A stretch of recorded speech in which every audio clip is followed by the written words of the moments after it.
Salut tout le monde. On se retrouve pour la suite de ce guide de prononciation des noms présents dans le Silmarillion, les contes et légendes inachevées, le Hobbit et le Seigneur des Anneaux. Les deux premières vidéos traitaient des langues non humaines et de la Dunajec, et si vous ne l'avez pas vue, la première est là. Dans cette troisième vidéo, nous allons parler de langues humaines et de transposition. Générique.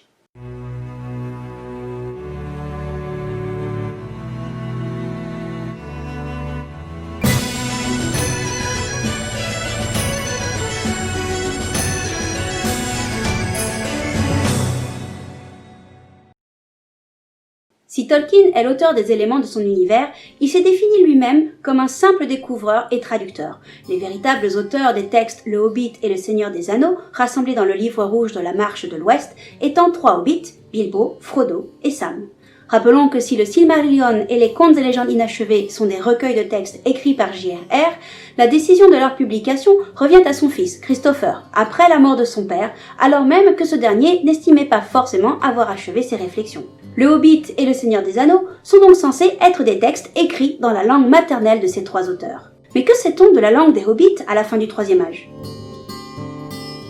Même si on connaît son existence et qu'il en est souvent fait mention dans les romans les plus connus, sa prononciation ou son lexique n'y sont guère mis en avant. On en voit quelques bribes dans la toute dernière partie de l'appendice F, principalement lorsque le professeur parle de son travail d'anglicisation des noms hobbits. Et il faut s'aventurer dans des lectures moins accessibles pour lever un peu plus le voile de cette langue pourtant fondamentale, puisqu'il s'agit du parler commun à toute la région nord-ouest de la Terre du Milieu. Pour autant, le sujet reste peu développé. Je peux néanmoins vous dire qu'étant fille de la Dunajec, elle hérite une bonne part de sa prononciation, et notamment le son OU, codé par la lettre U. Elle hérite également son nom, Aduni, d'où l'anglicisation en Westron, terme beaucoup plus connu car utilisé dans les romans, puisque l'on retrouve le terme Adun qui signifie Ouest. Dans ce cadre diégétique, Tolkien prétend avoir traduit le livre rouge en anglais, depuis l'Aduni.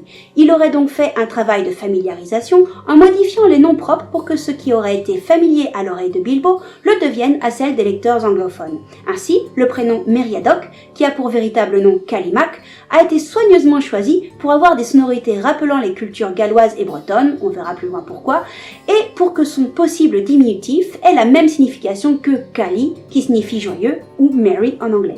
Et Bilbalabingi a été transposé en Bilbo Baggins, car les prénoms en A sont plus connotés féminins pour les occidentaux que nous sommes, et Labingi évoque la notion de sac dans la véritable langue des hobbits. Bon, il n'a pas fait ce travail de fourmi à chaque fois comme on le verra plus tard. La transposition de Frodo et Bilbo en Frodon et Bilbon est le résultat d'une telle tentative de ressenti de familiarité dans la traduction française de Francis Ledoux en 1972.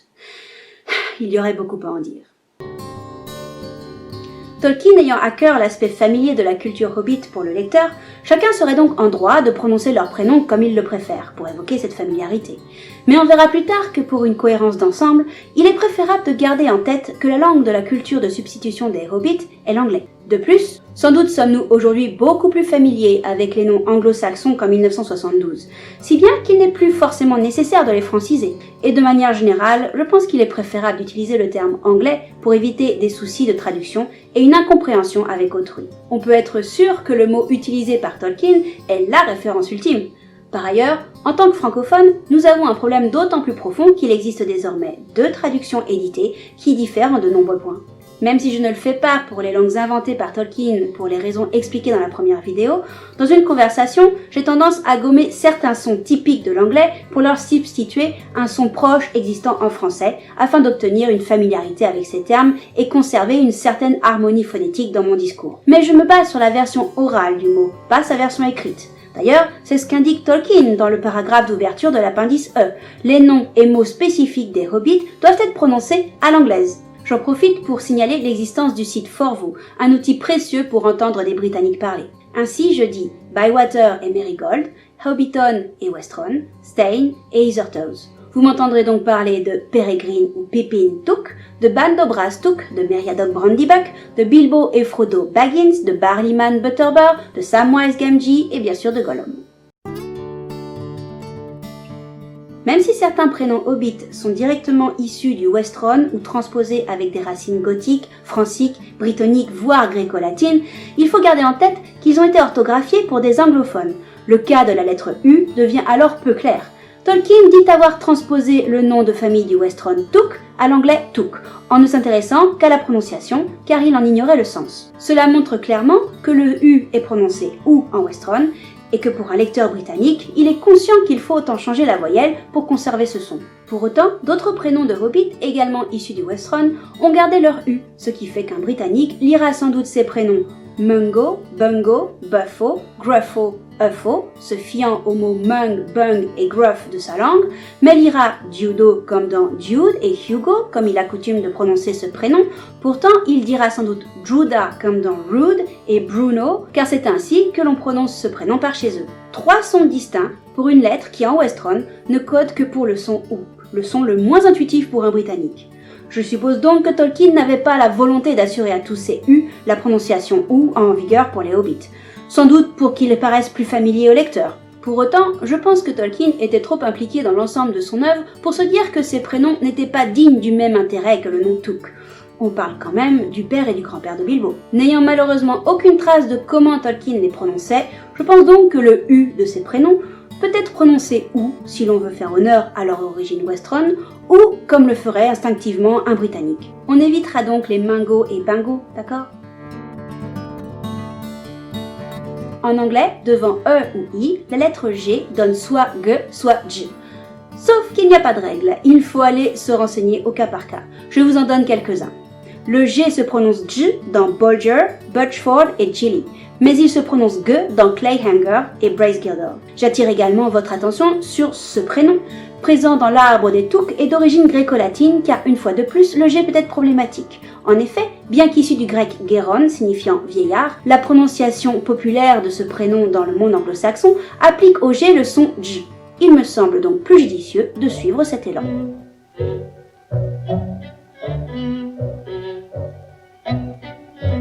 J'adore cette blague.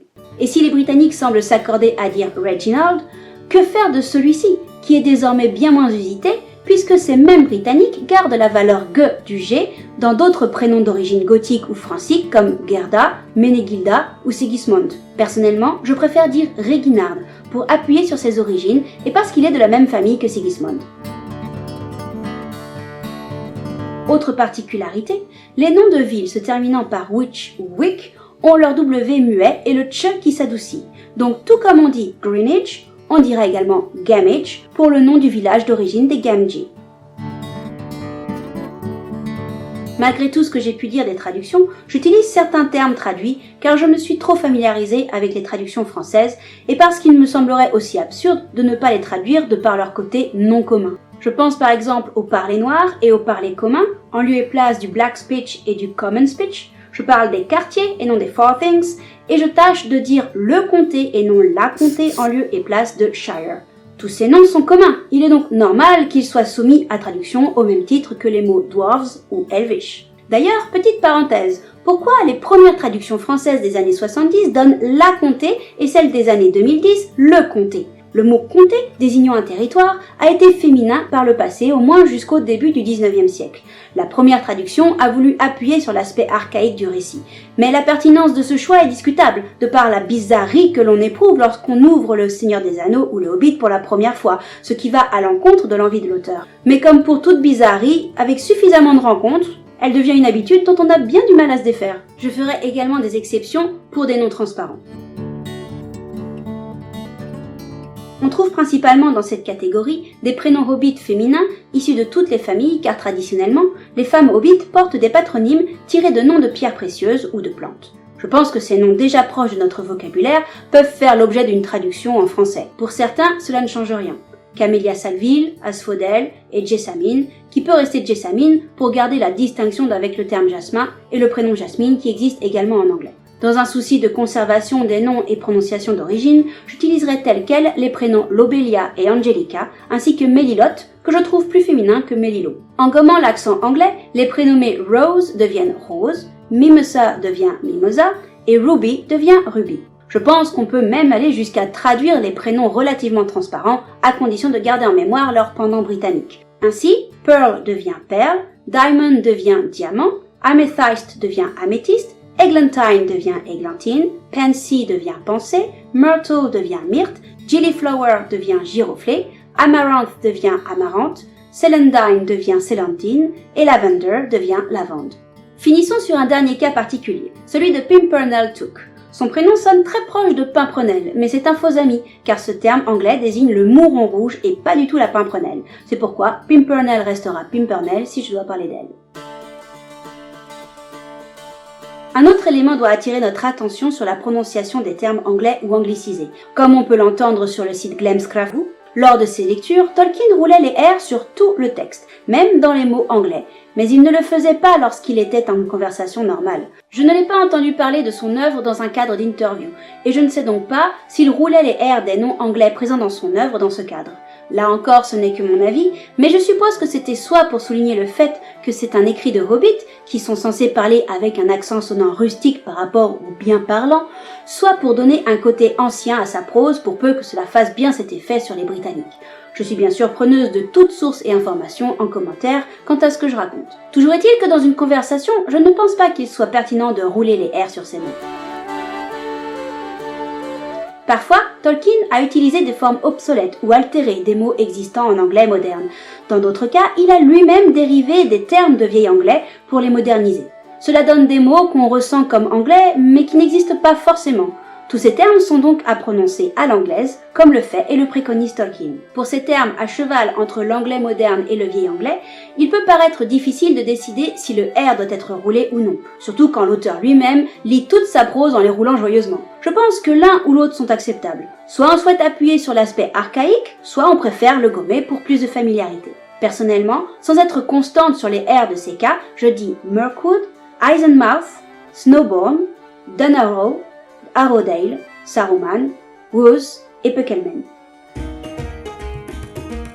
Partant du principe que le Hobbit utilise le Westron et que pour ses lecteurs, Tolkien a traduit celui-ci en anglais, le professeur utilise des cultures linguistiques apparentées à l'anglais pour transposer les noms propres des cultures humaines ayant un lien avec le parler commun de la Terre du Milieu. On va voir ça avec un dessin.